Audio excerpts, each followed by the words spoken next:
This movie, Norm of the North. How does one describe such a vile excuse for a film? This movie is a special kind of bad. We have a movie here so pandering that it can make a Viacom CEO blush. It was destined to go straight to DVD, animated by people who have done nothing but straight to DVD videos, that at the last second decided, hey, let's subject this thing to theaters. Give Elf Bowling credit, it wasn't pretentious enough to think that it belonged in cinemas. And honestly, I'd rather watch that than this. What we have here is a delicate little ball of bad animation, annoying characters, a pointless plot, and every shade of bodily humor all in the span of 88 minutes. Shall we explore this intricate piece of shit together? Who knows just what we might find. This movie starts out with a badly rendered boat on a badly rendered ocean that looks like it would fit on a PlayStation 1 game. Then we have whales trying to show us the majesty of the Arctic, and we get our title, Norm of the North. We see some lemmings that were sitting on top of a pile of snow that housed a polar bear. And I will warn you right now, by the end of this movie, not only will you want those lemmings dead, you will want the whole species extinct. Don't listen to the haters, Norm. You're a polar bear. Hey, how bad does a movie have to be when literally the first line of the movie is, don't listen to the haters? That's probably what production on this movie was like every single day. They just started up every day, don't listen to the haters, don't listen to the haters. This here is Norm, and he's trying to hunt down some seals. Read 'em away, boys. Carabooyah! We're going to have a list here, and by the end of this review, that list is going to be very, very long. They say I can't hunt. Well, obviously that's not true. You're a carnivorous wild animal. If you can't hunt, then you would have starved to death years ago. I mean, in Happy Feet, it was dancing, which was, at best, a mating ritual. And animals can still live without sex, despite what that skeevy guy says down the road. But if they don't get food, they will die. 2 minutes into the movie, and we've already got a plot-destroying plot hole. So, the seal runs through a huge group of lemmings, some of which go right into Norm's mouth, yet he doesn't eat them. The makers of this film do know what the purpose of hunting is in the animal kingdom, right? Bears don't do it for sport like humans do. They need to do it to survive. Norm catches the seal and they go off a cliff. This might have been funny or something if they had more processing power than a dead Tamagotchi pet. Coincidentally, that's why all the slapstick in this movie fails. Norm sees his girlfriend, Elizabeth. She barely appears anywhere throughout the entire film. On top of that, she's barely a motivation at all, and only exists because a by-the-numbers kids movie needs a guy getting the girl at the end. Also, I don't know if it's just me, but her design is really uncanny. The other polar bears I can kinda tolerate, but her, no. The guy looks like an idiot in front of his crush, but she finds it charming anyway, cliché. Jeez, it's like pure ice up here. An accident waiting to happen, you know? I mean, somebody should really do something about this, huh? So you take a bad joke, and then you keep going on and on with it way past its funeral. We spend like 30 seconds with them setting up a danger zone. And the joke is that the entire Arctic is made of ice, not just that one little spot. Anyway, I really should get going now. I got a seal to go catch and eat, and Anyway. Babbling because you're in love cliché. Wow, this movie really knows the notes that it has to hit to really tick me off. Even a stupid, childish crush needs more than just a character who can't put two words together. In every fucking movie this happens, it's annoying. It just burns time while the characters don't really do anything. Then we see a bunch of human tourists. Any last words before I eat you? Yeah, mic check. Yours sounds worse than mine. Seriously, his microphone sounds broken in this scene. You always know exactly what to say to get to me. Eat him! Eat him! I'm just gonna... So, Norm decides that he's not going to eat the seal. You want to know why I'm not going to eat you? You got a minute? We already know the reason. He gave you those puppy dog's eye, and you're a ghost who starved to death years ago because you can't hunt for shit, and a bear that doesn't hunt starves to death. So, in the flashback, Norm goes on about health class for some reason, and then we get his first encounter with humans. Two parents are so focused on taking pictures that they just let their daughter run out front to see some polar bears, who, if they won't maul her to death, then her overprotective parents most certainly would. Seriously, this scene takes like a minute and her parents don't even move. They just stand there, ready to take pictures of their daughter's brutal mauling. Suddenly, this scene got very disturbing. Maybe that was their intention all along. Then Norm realizes he can speak human. Not English, not Spanish, not Pig Latin, not whatever. Norm can speak the unified language that every human on Earth just happens to speak. Isn't it great that we as a species have managed to figure that one out? By the way, this has literally no explanation. Between you and me, something amazing happened. And now I can talk to animals. It's really cool, but totally secret. Well, fuck you. I get to speak to humans because of the mystical qualities of Arctic potatoes. Farming and cultivating them is how I'm assuming he avoided starvation as well. Norm goes to see his grandfather, the king of the Arctic, and we drop ripping off Happy Feet for a moment to start ripping off the Lion King. Classy. Nothing is wrong with you, Norm. You're special. Anyone else kind of think that that's how this movie was pitched? I share the same trait. I, too, can speak to our human visitors. Did you trade some magic beans? And why did this ability skip over your son and go straight to your grandson? Polar bears are icons of the Arctic, Norm, and an icon with a voice can be very powerful indeed. Behold! The most powerful thing on my PC! Our land is vulnerable, and we're responsible. So you see, we don't have to worry about this global warming shit. The polar bear's got it covered. So, out of nowhere, Norm gets an MP3 player and he starts dancing. This goes nowhere. Then Norm is taken out of his story by everyone in the Arctic laughing at him. Except the humans, who are the only ones directly watching him. The humans have completely disappeared. And now we see the background artists experimenting with a smear tooling GIMP. I'm a bear who can't hunt. I'm softer than frozen yogurt. You are the antithesis to natural selection, already established. Can we move on? Still got like 80 minutes of the shit to go. Norm's brother comes in and starts laughing at Norm. He has no purpose in this movie. The movie would be entirely the same if he wasn't there. What he does is try to put on a show for the humans, because high happy tourism equals less pollution. Says if humans come to our land and clap, they can't come to our land and crap. Give them a scene, the Arctic stays clean. That's the stupidest fucking thing I've ever heard. The humans won't destroy something they love.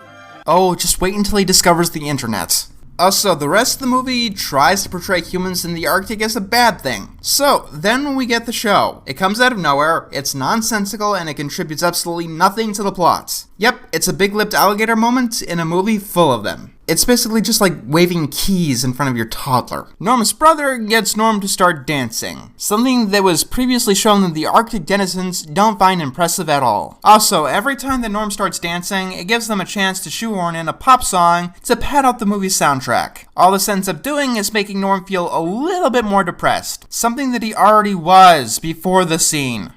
And the next thing you know, I'm twerking in front of a boatload of human tourists. You know, when you get to that line of the movie, I think you should know that you done fucked up. Good God, Scuttle, the years have not been kind to you. The bird shows Norm that a tourist house has been set up in the Arctic. From the house, Norm learns that humans are going to start moving there, because that makes perfect corporate sense to try to make tourist homes in the Arctic. One of the most inhospitable, least comfortable places on the planet. We're probably going to have tourist houses on the moon before we have tourist homes in the Arctic. Norm tries to talk to his father about getting rid of the tourist house. For some unexplained reason, no one believes him, even though he has a witness who can back him up, who was written entirely out of this part of the film for some reason. Socrates, why the hell didn't you go with Norm?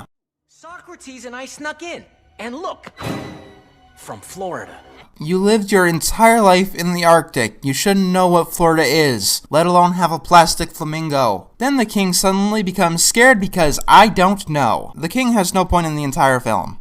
Look, son, you want to be king? A future king isn't supposed to get so emotional. So I'm gonna get all out of nowhere frightened and angry. You cool with that? We have a scene where the bird tries to convince Norm to get off of his ass and do something. And this leads to my theory that Socrates is actually the true villain of the entire movie, because this leads to an absolutely major fuck up. Perhaps the worst mistake that anyone has made in the entire movie. It's called the plot. Out comes Elizabeth. She tries to give Norm a pep talk. Didn't we just have this scene like 2 minutes ago? Norm gets 2 pep talks back to back because I guess the screenwriters decided that Elizabeth needed something to do. But it just makes her uselessness in the story a lot more apparent. We see a director trying to make a commercial. Norm stops him and then this character comes on scene. Nothing really happens until Norm gets the idea to stop the commercial. He says that he needs soldiers. And then pop in the lemmings. He wants you to stomp on him. He wants you to prove how tough he is. Okay, the lemming is dead and the other 2 run terrified. No, unfortunately, he survives. By the time that this movie is over, not only are you going to want the entire species of Arctic lemmings extinct, you're probably going to want to nuke the fucking Arctic. This is Olympia. She's the most useless character. Not just in this movie. Not just in the entire medium of animation, but in the entire history of characters. Even the laziest, most incompetent fanfiction has all of its characters have more of a point than Olympia. I don't mean she just does nothing or doesn't contribute to the plot. She's not even the annoying kind of useless. If you wrote her out of the plot would be 100% the same. She is that useless. I'll even pass by her scenes to show you just how intact the plot is. To give her credit though, her mother isn't much better. The air is so fresh here, it's completely unpolluted. Holy Hitchcock! That bird just pooped on me! I think that's good luck, isn't it? Sure. Have a nice day at school, kids. I hope the birds poop on your head. Speaking of which, as Norm destroys the set, we get another poop joke. Yeah, this movie, it's got a lot of them. You know, we all ask this question at some point in our lives. If you can go back in time and stop any major disaster, what would you do? Maybe you'd stop the Titanic from sinking. Maybe stop the Hindenburg from crashing. Me personally, I'd stop the Minions from being made. If I judged a product based on all the terrible things that came out of it, Minions would be the worst invention in the history of humanity. I'm exaggerating. Fix the rest in post. Anything can be fixed in post. In one of my movies, I wrote the plot in post. The logic behind this movie, I'm sure. Then we see Norm relaxing in a hot tub made by the lemmings. The bubbles are either generated by them kicking their legs or farting. And considering everything else about this movie, I wouldn't be surprised if it was, both.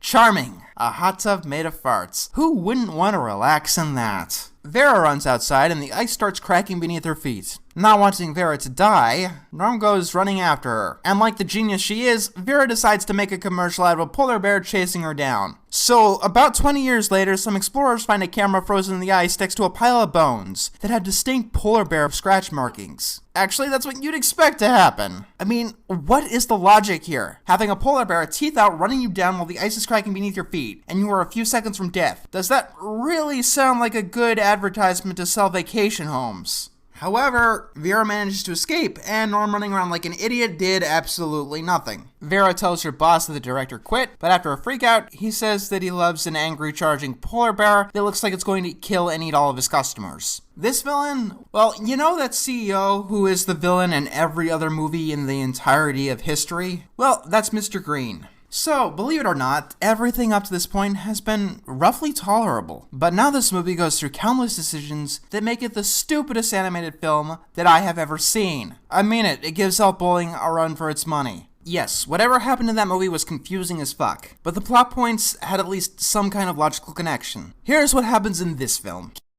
Scrap the campaign. We need a real symbol of the Arctic who can talk to these people and convince these morons to buy my homes. Find an actor who looks just like that bear. Keep in mind that the plan here is to stop Mr. Green's plan from coming into fruition. And if he didn't get an actor that looked like Norm, he probably wouldn't be able to make his plan come true. So what does Norm do? Take a wild guess. Here's a hint. Think of the fucking stupidest thing that you can. You need to think really, really hard, by the way, because only someone with a master's degree in stupidity can come up with something like this.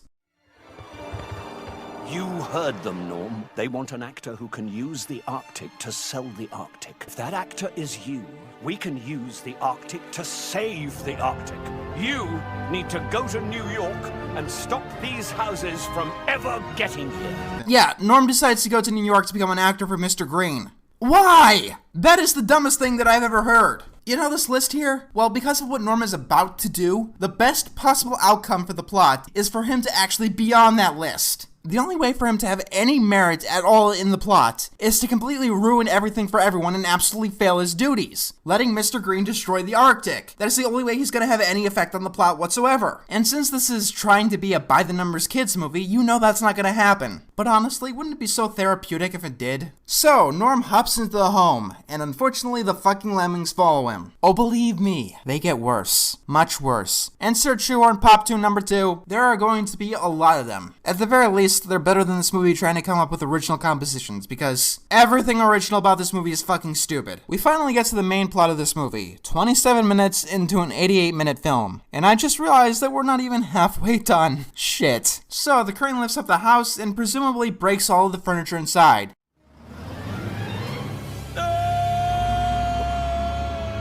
What's with the no? Your plan was to get to New York. You're here in New York. And that trip can only take you closer to your goal of helping Mr. Green destroy your Arctic. And I'm not letting you forget that, by the way. Two guys walk into the house and say that there's another talking bear. Then they call on a walkie-talkie to get tranquilizer gun. Bear speaking in English. First thing I think is, yep, it's a danger to society, so I'm gonna call for a tranquilizer gun. Even though if I thought it was dangerous, it would be smarter to run away first. So, never mind the he'll die if he can't hunt thing. A polar bear is able to run through New York City in the summertime without getting heat stroke. I guess we've established that biology doesn't apply in this movie, but it still gets very distracting that a polar bear, which even in the Arctic spends most of his time trying to cool down, is running and dancing around in New York City in the summertime, a place that can get temperature of over 100 degrees Fahrenheit. Norm freaks out at first, but then he notices a guy in a polar bear costume, and he follows him to Mr. Green. Then this happens.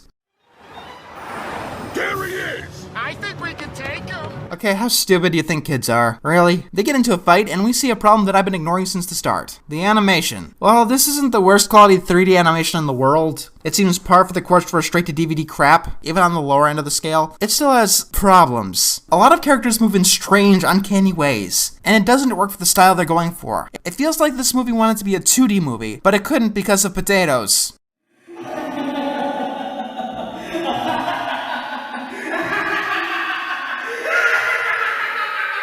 So the guy in the polar bear costume beats up the two henchmen, because there are no police in New York City who would stop a fistfight in broad daylight. It was just a misunderstanding. We thought you was a real talking bear. Yep, that's definitely a sound conclusion. What? So the actor and Norm hit it off. Then we establish that everyone is an idiot and no one can tell that Norm is a polar bear. They automatically assume that he's just a guy in a costume. Mr. Green, let me be frank. Condos in the Arctic is a ludicrous idea. Now, condos in the bus. Let me guess, this is a straw man of the first person you pitched the movie to. People aren't interested in living in the Arctic. Know how I know? Because that graph shows you're currently at a 3% approval rating. Until that number gets above 85%, not approved. Then why the fuck is Norm here? Then we get this scene, one of the worst in the movie. Hey guys, toilet's right there. Help yourselves. The lemmings start peeing into a fish tank, and they do this for literally half a minute. It keeps on going for literally 30 seconds, and they let it drag. You really do have a low opinion of kids, don't you, movie? And if that's bad, 30 seconds later, the joke continues. So finally Vera comes out, thank you, and tries to get everyone to act as real as possible. You know, I just realized something that I don't think the people who made this movie did. Vera saw Norm in the Arctic. She knows what Norm looks like. And now she's standing 5 feet in front of him. You're pushing it. I mean, you've been pushing it from the start, but come on. You, come with me. Only if I can bring my lemmings. Cute. And very marketable. Yes, the things that were pissing into a fish tank for 30 seconds. I can't wait to get the McDonald's toy of that. Meet Norm of the North. He never gave his name. Also, the lemmings start peeing again. Yeah, we see that Mr. Green is a cowardly germaphobe, like every other evil CEO of the 2010s. When roaring doesn't work, Norm turns on pop song number 3 and he starts dancing. See, this kind of animation with Mr. Green, it just doesn't work in 3D. It looks too awkward and uncanny, unless you make something very stylized, which you clearly don't have the budget to do. Also, we learned that Mr. Green kidnapped Norm's grandfather. Heard the dirt, he's evil, so he needs to do all the evil stuff ever.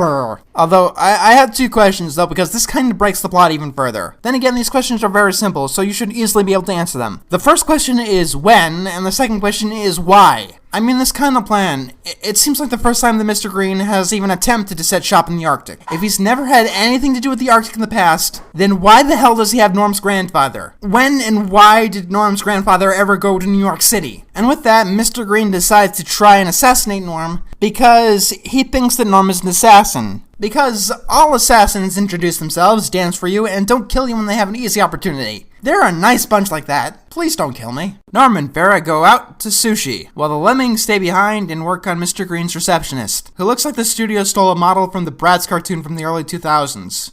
After having been up in the Arctic myself and seeing how beautiful it is, I wonder if it's even good to have houses up there.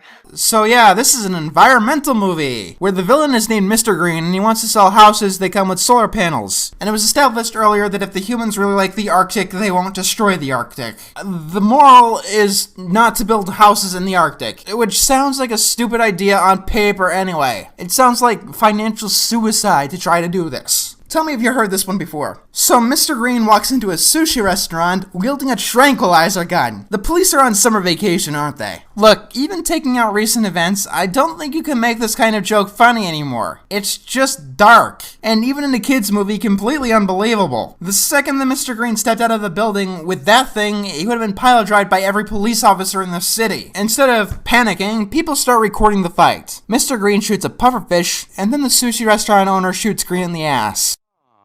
Is there a sharp pain in everyone's bottom? Yes, they're watching Norm of the North. And after breaking into a restaurant with an armed tranquilizer gun, with intent to shoot someone, letting off a shot, and needing to be violently subdued, they just let Mr. Green go. And Norm is also willingly in the same room with the guy who just tried to shoot him. The local news caught your outburst at Kazawa's today and Norm's heroism. And look at our approval ratings. So, let me get this straight. People are more willing to buy homes from the guy who apparently used to be respectable, who just went crazy and brought a tranquilizer gun into a restaurant with the intention to shoot a person that he thought was a talking bear, which is also going to be a center of his marketing campaign. Yeah, that makes total sense. Perfect sense.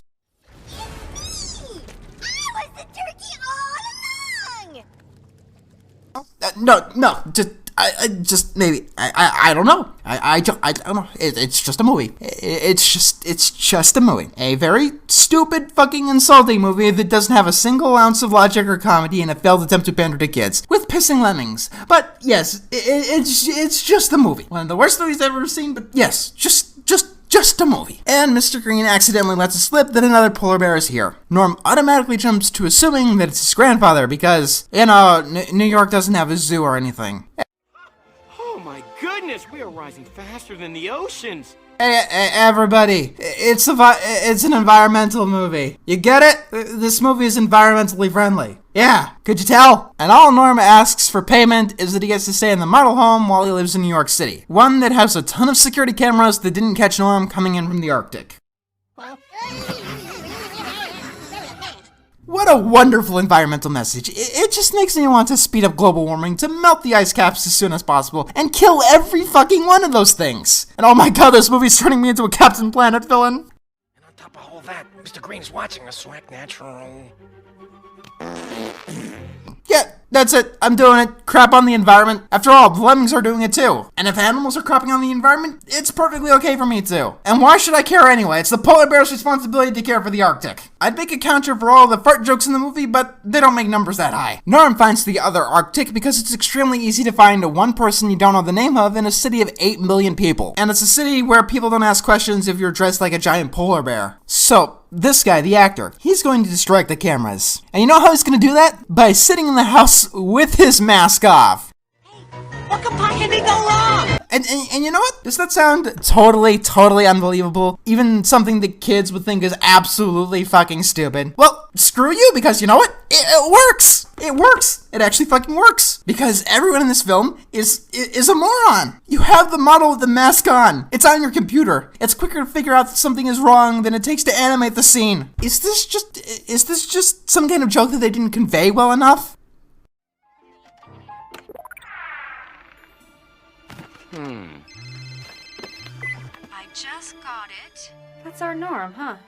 Is Mr. Green blind and stupid? Do they think kids are blind and stupid? Or do they think the kids were just so stupid that they couldn't figure out the difference between Norm and the actor themselves? What is wrong with you people? So Norm starts climbing the skyscraper. Along the way, he opens up the model home. Then he uses them to start climbing up the rest of the building. Nobody notices this because, as established, everyone in New York City has been turned into a fucking idiot. Even though Norm mentions that getting spotted climbing the skyscraper was a real possibility. Besides giving us a bunch of useless information, this scene tells us the councilwoman for for the Polar Council is corrupt. Who would have guessed that the government official is corrupt in an environmental movie? Apparently, to be allowed to set up homes in the Arctic, Mr. Green is going to give her a home in the Bahamas for his deal. Wait a minute, if the councilwoman was corrupt, why the hell is she requiring Mr. Green to need public approval? Wouldn't she just let him do it anyway if she was taking a bribe? Okay, so this scene used to establish that the government official is corrupt, which is another cliche. To establish this particular cliche, though, it requires further breaking down the already disjointed plot. There are no words for this level of failure.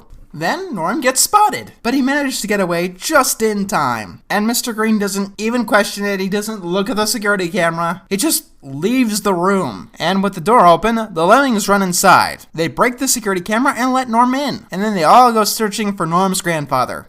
Okay, think, if you were a slightly creepy one-note villain, where would you keep stuff hidden? Pointing out your problems does not make them go away. It's not good to have a one-note villain. It's annoying as hell when you point that out. It's easy to forgive a mistake, but it's not easy to forgive arrogance. Because security, the lemmings go into the elevator without Norm, and then the door crushes them and they die at the end. I'll never get my happy ending, will I? So the lemmings start jumping across security cameras as they get to Norm's grandfather. It's because of this possibility that Mr. Green put security cameras on the other side. They could easily spot anything hopping over the cameras on that side. You know, the ones that we saw in the previous shot? The cameras are all aiming down slightly. The ones higher up would be able to spot them easily. If you want to do a stealth scene, fine, but make sure the characters are actually being stealthy, not farting, burping, pissing plights on humanity. Hey, did you know that we're watching a Rob Schneider film? It was so subtle, I didn't think you could tell. So I thought it would be necessary to point that out. Grandpa told the lemmings that Norm had to save the Arctic before he saved his grandfather. You know, by working for Mr. Green and becoming the center of the marketing campaign. And no, Norm isn't trying to make an ad campaign so terrible that no one would take it seriously. That would make sense. He's trying to make an ad campaign that really speaks to people, under employment of a guy who wants to basically destroy the Arctic. And Norm wants to do this, making the Arctic seem great. I know I said I was going to talk about Olympia. She does nothing but add times in the movie, and I'm trying to make this review as short as possible, believe it or not. But this scene is so stupid that I need to comment on it, and it just showcases how useless she really is.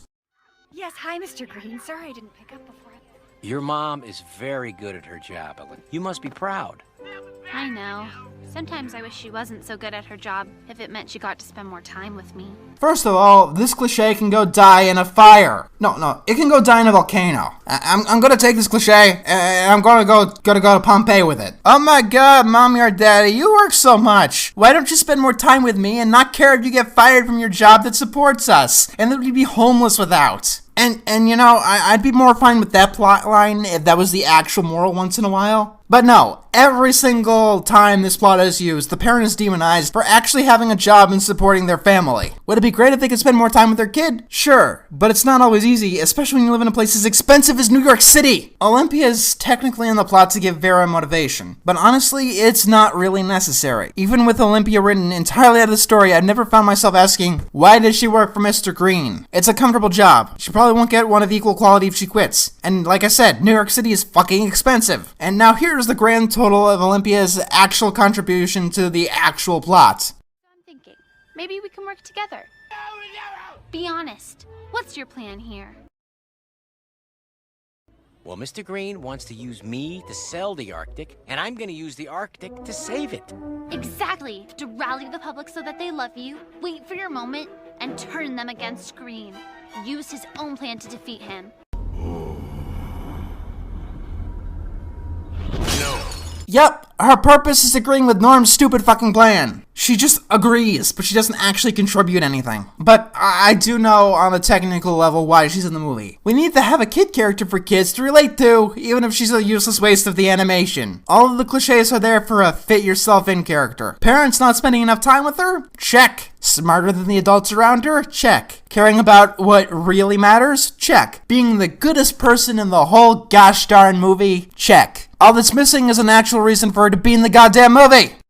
The approval rating. I'll get it as high as possible, and then I'll strike. Wasn't that the plan all along? What the fuck was Norm trying to do after he decided to be an actor for Mr. Green? Olympia, you really are a genius. My mom's not the only one who studied marketing. I wonder. Animation Marketing 101, 2010s edition. It's only one page. Just rip off Minions. You'll make the big bucks. Olympia, I think your plan is shit. Speaking of shit, a bunch of shit happens. We get a clip show. Yes, it's a movie with a clip show of earlier clips from the movie. It's not a sequel that has clips from the past movies. It's a movie with clips from this movie. And then we get a lot of dancing. God damn you, Norm. I actually like this song. So fuck you, Norm. It doesn't even make sense in context. This song is Shut Up and Dance. It's about a man meeting a woman at a dance club and then dancing with her. Pretty much like every other pop song, but whatever. Norm is mostly dancing by himself without anyone else specifically. And believe me, no one is demanding that Norm actually dance. The subject of the song is completely absent from the movie. It's like if Lion King's Can You Feel the Love Tonight scene didn't have Nala. It'd be weird. So this gets the approval rating up to 85% because we gotta rush over the actual, plot. Oh, so this is kind of insulting given the actual quality of Norm of the North. But the councilwoman can't go through with this until Norm publicly says that he supports green homes in the Arctic. Considering that he's the main draw of the advertising, wouldn't that go without saying? Considering that we've had a pop song less than 3 minutes ago, the movie decides that we need another pop song, like, right now! You know what, I shouldn't complain about these pop songs, because all of these pop songs, that probably means that like 95% of my money went to soundtrack royalties and not the people who put this film together with super glue and a crowbar. After the dance scene, Norm tries to say that green homes is a terrible idea, but Mr. Green uses clips from previous conversations because of course he did. Norm of the North supports green homes in the Arctic. This whole crisis could have been averted, and no one would have wanted to set up a home in the Arctic if Norm did what the king said and stayed home. What the hell did you expect to happen? I mean, this plot is so stupid and juvenile, the Dora the Explorer's laughing at you. Newborn cooties over there can see the problems with this plot. But believe it or not, it gets dumber. So, now that Green has everything he needs to sell things in the Arctic legally, he starts doing it illegally and claiming that he's above the law. I'm Norm of the North, king of nothing.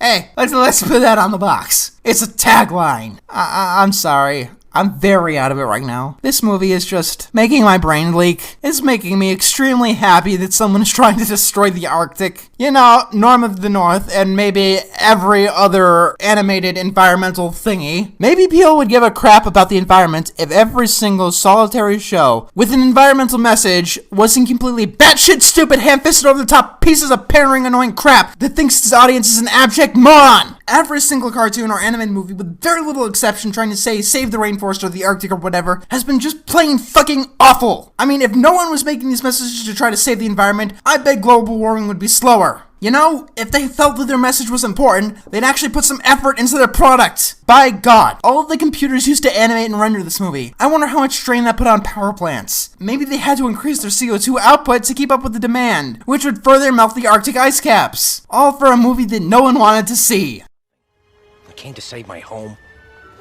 I ended up destroying it. This plan could not have resolved in any other way. Vera sees Norm and invites him to dinner. Pointless, stupid slapstick. Olympia's just not really challenged at her current school. That's why Magister Mundi will be so great. All the students are like Olympia. I actually think Olympia and myself are a lot alike. Okay, from her point of view, you just lied to her, bailed out on your plan, and ensured the destruction of the Arctic. Something that is proven that she really cares about. But if that's the way you truly feel, wow man, that's pretty harsh. She's just a kid. It's not over yet, Norm. You can still do something. Wow, Olympia is so detached from the plot, it's like she's been in an entirely separate movie. They plan to stop the investors. It kinda sorta works, but Mr. Green doesn't really care, and is gonna do this anyway, so the scene just wastes time, really. So, the investors tell Norm something that he already knew, that Mr. Green was putting homes in the Arctic as soon as possible. It also resolves the Olympia plot because we all cared, just so much. Commence operation. Kill that bear.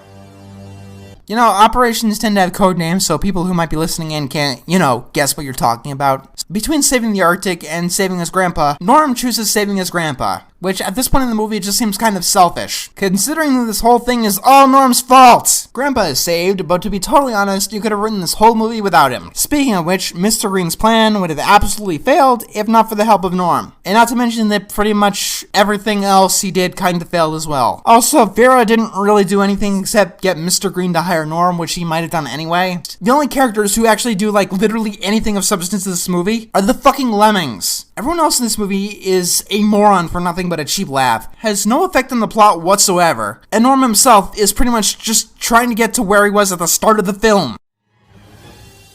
What? That isn't Norm! No fucking shit, you stupid abject moron! You idiotic brain-dead imbecile, of course that's not fucking Norm! You know, you wouldn't have to go against traffic if you moved a little bit to your right? Okay, fine, dipshits, do things the hard way. They finally get off the road, only to be stopped by a helicopter. Then Norm and his grandfather get tranked a bunch, and they fall into traffic and die. You know, this movie has so many possibilities for a happy ending, but it just seems to want to forgo all of them. For some reason, Mr. Green puts Norm and his grandfather inside the helicopter, above the boat. Why is the helicopter flying above the boat? You want the polar bears as far away from the boat as possible. You're in a helicopter. Those things can fly pretty far and fast. Just shoot those bears. Green said to put them out of their misery and dump them in the ocean. Why did you wait for them to wake up? Why did you trank them? Why didn't you just shoot them to begin with? After another moment of stupid, the lemmings pull a lever and everyone falls to their death. The end. Please stop. Please stop, movie. I'm sorry. I promise I won't tell anyone if you just stop. Please. Please just stop. Oh, you're not gonna stop, are you? You're not gonna stop until I'm dead. Norm saves his grandpa in a scene that I'm pretty sure I've seen in another movie. I'm pretty sure it was District 9. Yeah, that's the movie. It was District 9. The wet polar bear first texture, by the way. It looks hideous. Norm, no matter what happens, just know that I'm proud of... For going to New York City and making everyone extremely accepting of the idea of putting homes in the Arctic. You've come a long way. Well, the gutter does go pretty deep.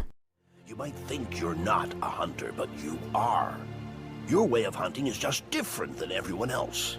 Hunting? When was this movie about hunting? God damn, that was such a long time ago. What the hell does it even mean? Even if we use the word poetically, Norm didn't do anything that could remotely be considered hunting, except going to New York and coming back with a bunch of danger. And if that's the kind of hunting that Norm is good at, he's better off being a failure. The boat hits a storm because we can't have a boat in a movie without being in a storm. And we get to Norm's plan, trying to flip over a boat lugging 4 giant houses. Keep in mind that these are 2 polar bears that barely broke through metal bars. Also, you could have done this like as soon as you left the shore. You didn't have to wait until you hit the storm. They detached the driving boat from the carrier, and now everything should be good. It'll just wander aimlessly forever because there are no people on the driving boat who can notice what just happened. It's not like the houses are their prime responsibility or anything. Also, we can't have a storm at sea without a tidal wave, so here's a tidal wave. You know, nature seems like a bit of a dick in this environmentally friendly movie. Norm hides underneath the waves, and then a tower pins him to the ocean floor, and he drowns and the movie ends. I mean, it'd be the absolute perfect ending. Really,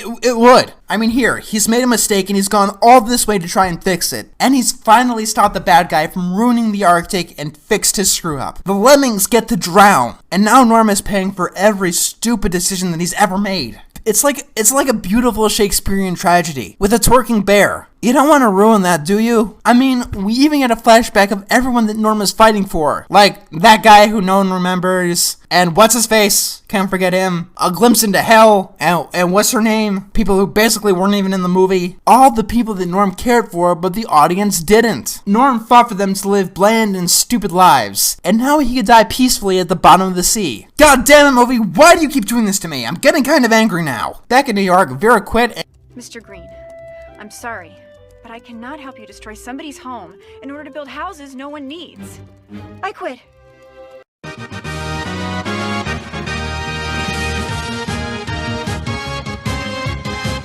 And Green looks like an idiot as all of his plans come crumbling down. These condos weren't for any of you peasants anyway. They were for the 1%. The 1%! You know, he could literally say, everybody hate me right now, and it would be just as fitting and believable. and he falls in the sewer by a ponytail that they said was detachable. Norm wakes up. Considering that he was last seen floating in the middle of the Atlantic Ocean, I'm going to assume that he's died and is in the afterlife. Yeah, he's definitely in the afterlife. This is hell. And as far as I can tell, that's where this movie can reside for the rest of eternity. Everything about this movie is wrong. Every plot point is confusing at best. Every time a character does something, not only is it stupid, it seems that their own intentions are counterintuitive to their own desires. Seriously, Norm, what the hell was your plan? To stop a CEO from building homes in the Arctic, you become the center of his marketing, trying to make it seem like a good idea to build homes in the Arctic. Sabotage wasn't even your original intention, because the movie had to add Olympia. You trying to say something to save the Arctic was her idea. Unless you're saying that Olympia had no purpose whatsoever in the movie. 90% of the characters contribute nothing to the movie at all, and that's a conservative estimation. The only characters that I know contribute something to the movie are the Minion ripoffs, the Lemmings. And these characters are so bad, they make you want to watch Disney's Wild Wilderness on loop for the rest of your life. They fill every scene they're in with fart, burp, vomit, and pee jokes. And as for animation, I've seen made-for-television 3D shows that look better than this. I will give this movie one thing though. It was really good at sending us a message. The Arctic is evil and everything within it is a menace to everything good and decent in the world. And we should take it upon ourselves to destroy it as quickly as possible. And with my giant magnifying glass that I got with the refund from this movie, I will do just that. By your powers combined, I am Captain Planet! Holy shit, it's Captain Planet. I gotta get out of here. If you haven't heard, he's the Mega Mac Daddy of ecology, so a fight with him could get a little dirty. I'll see you next time, everybody. Captain Planet, you don't understand. I'm doing this for the good of us all. You don't want to live in a world with Arctic lemmings, Captain Planet. You don't. Bad guys who like to loot and plunder. We're the Planeteers. You can be one too. 'Cause saving